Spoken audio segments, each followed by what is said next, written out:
Before we get going into the video, my name is Brando for the new viewers. I'm the founder of Brandlux Media. We are an e-commerce growth agency. We've been able and so fortunate to work with 100 plus partners. And so the reason I started this channel is to document every framework that I know is proven to work and that actually work so that you can get some value from it and, hopefully make your business a success. With no further ado, I hope you enjoy this video. This is Brandon from Brandlux Media. And for those of you who don't know me, once again, I did one video yesterday talking about UGC and creatives on my whiteboard. I want to try again. I did a little drawing here and some notes. So what I'm going to talk about in this video is exactly what you should prioritize when it comes to growing your e-commerce business, depending on what stage you are, because there's nothing worse than being at stage 1 and thinking about problems at stage 3, or being at stage 2 and thinking about problems at stage 4, and it's just not maybe the right time to think about these things. And there's nothing worse than prioritizing the wrong things, because it's going to be a waste of time, of resources,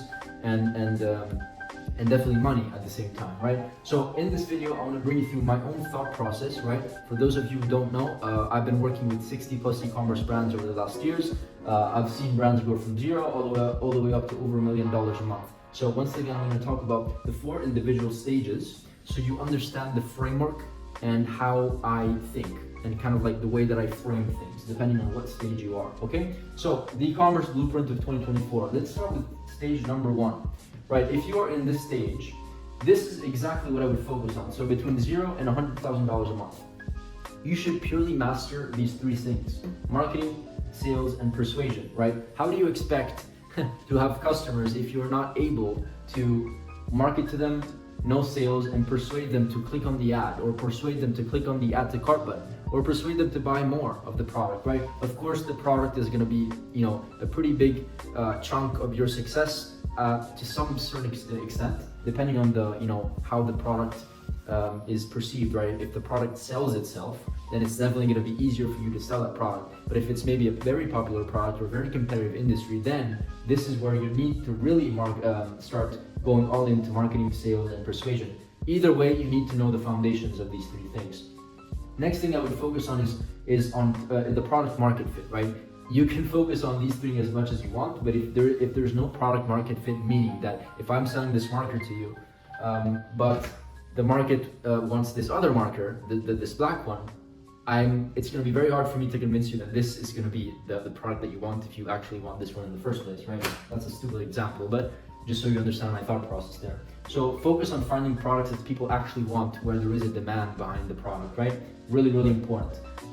Number 3, establish relationship with trusted suppliers. And this is something that people don't really care about. They're like, yeah, let me just find a product, let me just find something to sell, and let's figure about that later. So if you want to build an e-commerce business seriously, meaning that you have a long-term vision, and this once again, this only applies if you want to actually build a brand and you see a long-term vision when it comes to growing your e-commerce brand or business, whatever, you need to start building relationships with suppliers, whether it's by meeting people, by paying or getting access to something. You need to start building relationships, I can't say relationships, with suppliers. This is going to be handy when you get to this stage, and this stage. So start doing that.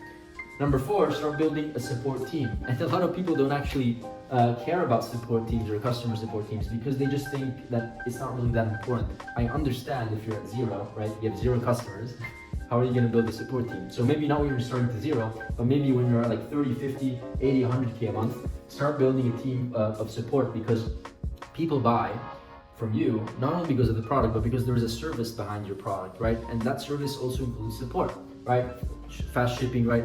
The product of the quality of the product, but it also includes support. So make sure that you start building this, and I can guarantee you, I've seen at least 5 businesses in my lifetime that go from 0 to 100, and by the way, 100K is not even a lot if you just look at the market, but they go from 0 to 100K, and then they start getting returns or refunds, or customers start to complain because of XYZ, because of poor support, and then the business lasts for 3 to 4 months, and then they need to close because they have supplier issues, because they have support issues, and because people want ask for refunds and chargeback, right? So you want to avoid those 2 things.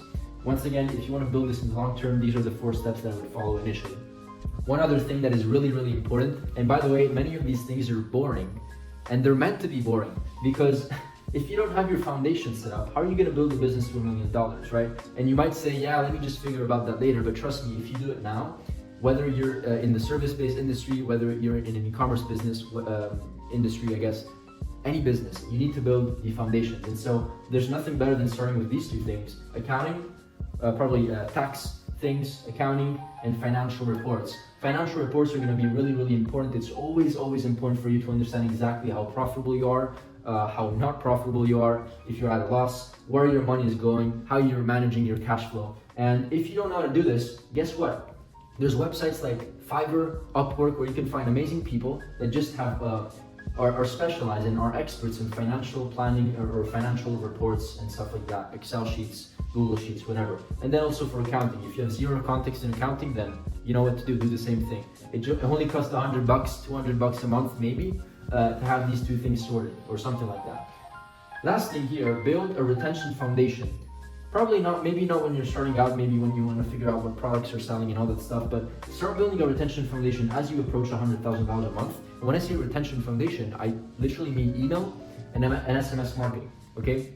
We need to find a way, as you're getting traffic, to retain and increase average order value, increase lifetime value, get people back into the funnel by focusing on building a retention foundation, which is once again email and SMS marketing.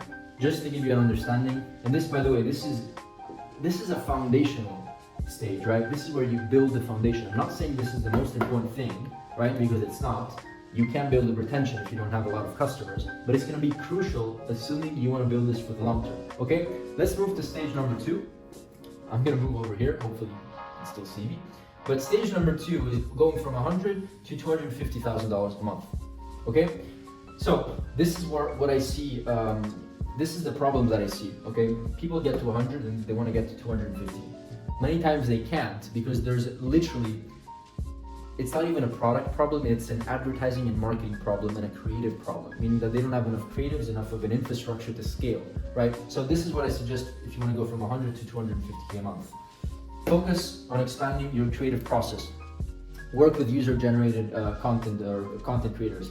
Maybe hire somebody specifically to find content creators and to expand your creative infrastructure from like a number standpoint. Instead of like producing 10 creatives a month, maybe create 10 creatives a week. Imagine what that would do to your business. Do you think producing 10 creatives a week over 10 creatives a month is going to help you go from 100 to 250K a month? The answer is most likely yes, because the more you feed these platforms like social, right, Meta, TikTok, Facebook, Instagram, whatever, and the more they will prioritize your ads over others, and they will decrease your costs, and your cost per acquisitions will go down, your click-through rates will go up, and it's going to make your life a lot easier. So once again, this is not big scale. These are not huge numbers. I just compared with the potential of the market. There's brands doing $50 million a month, right? Just purely in e-commerce. So these are not huge numbers, but it's important to prioritize this creative concept when you go from 100 to 250K. Next thing is building a UGC network. Once again, still create a foundation.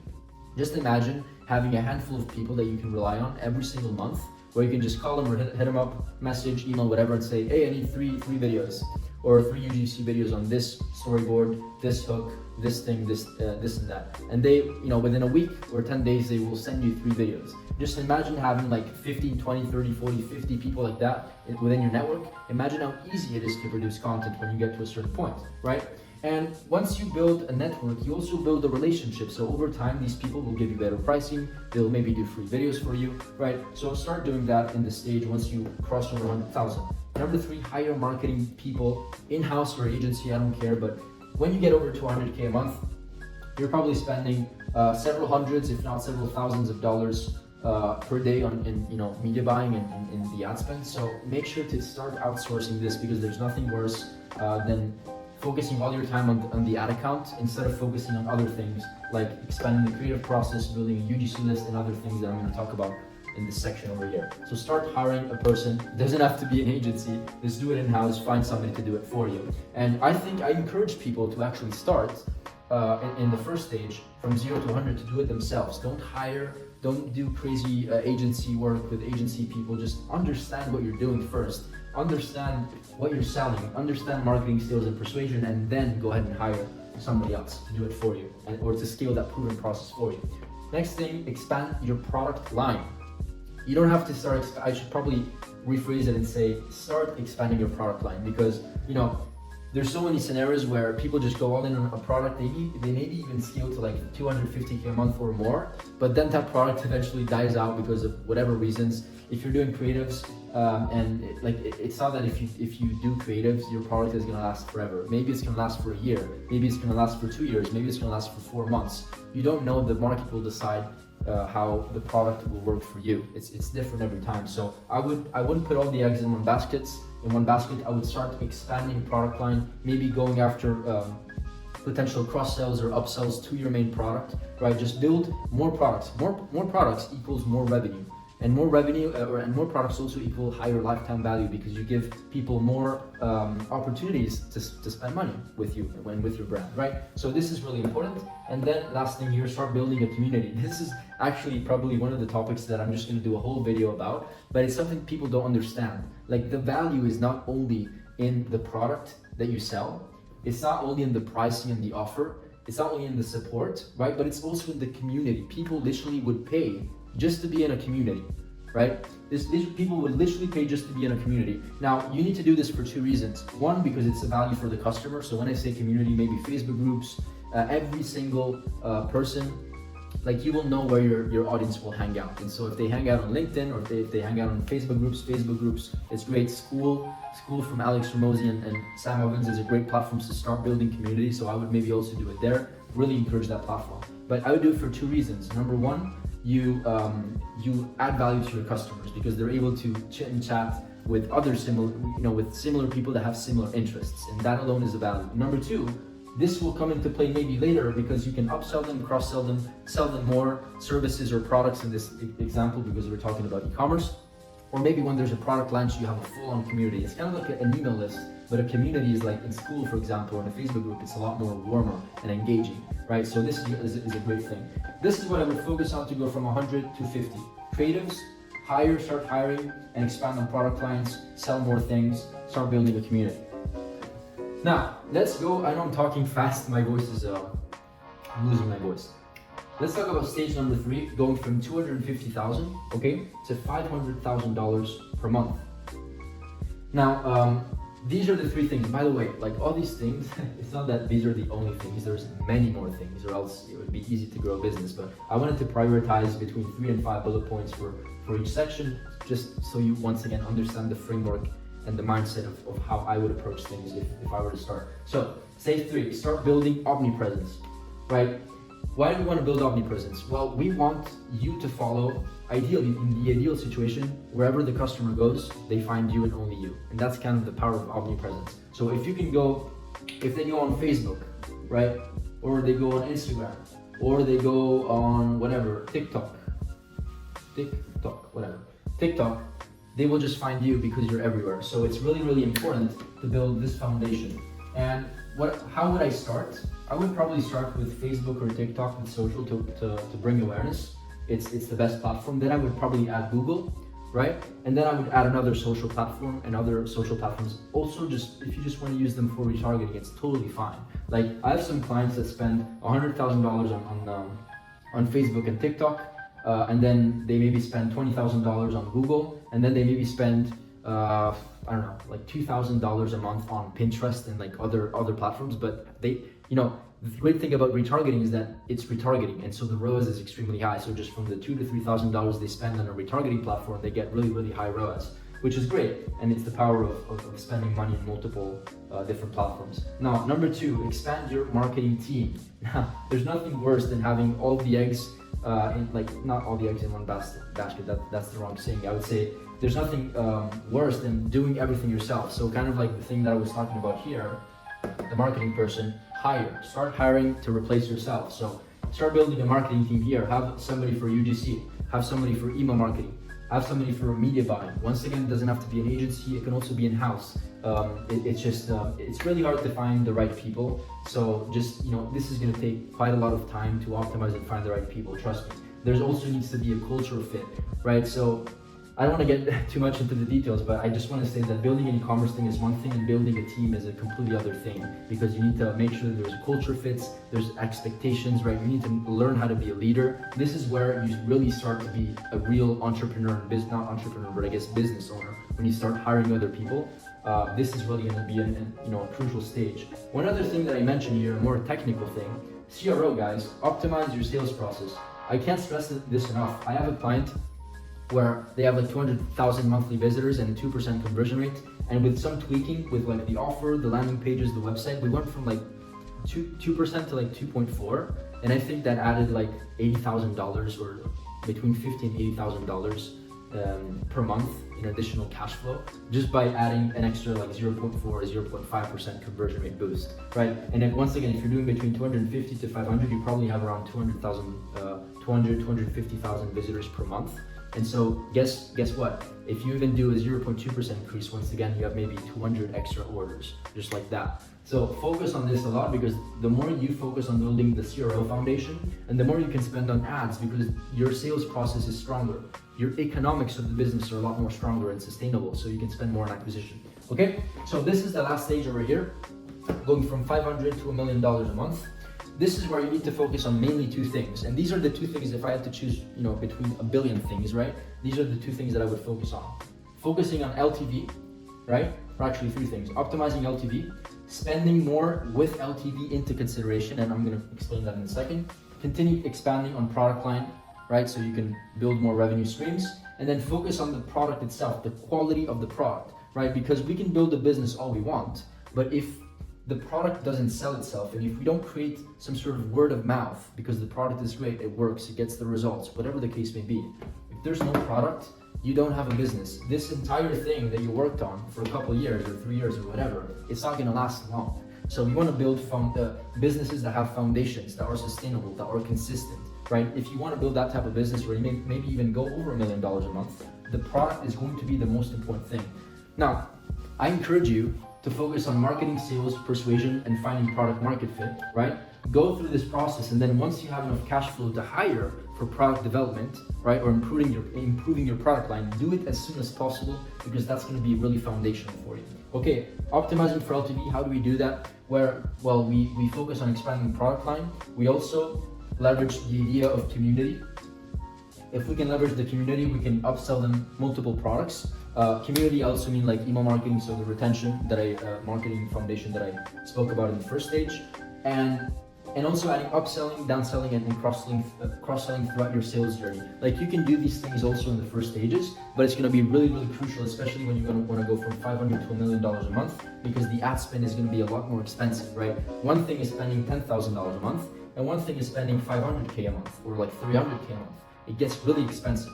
So in order to sustain the expensive ad spend, you need to make sure that you have stronger LTV, that people spend more and stick more with you. You have a higher retention rate, right? So these are the things. I always like to do an example. Like I bet you $1 billion that companies like Gymshark, for example, their lifetime value is great because they offer a great service, a great product, great everything. So they're probably willing to either break even or even lose money on the front end, lose hard-earned cash on the front end, because they know that their lifetime value is like $1,000 or maybe even more than $1,000. I spent alone like $500 in a single day on Gymshark. So it wouldn't impress me if the LTV is like over $1,000 for each customer, just because the product is such a great product.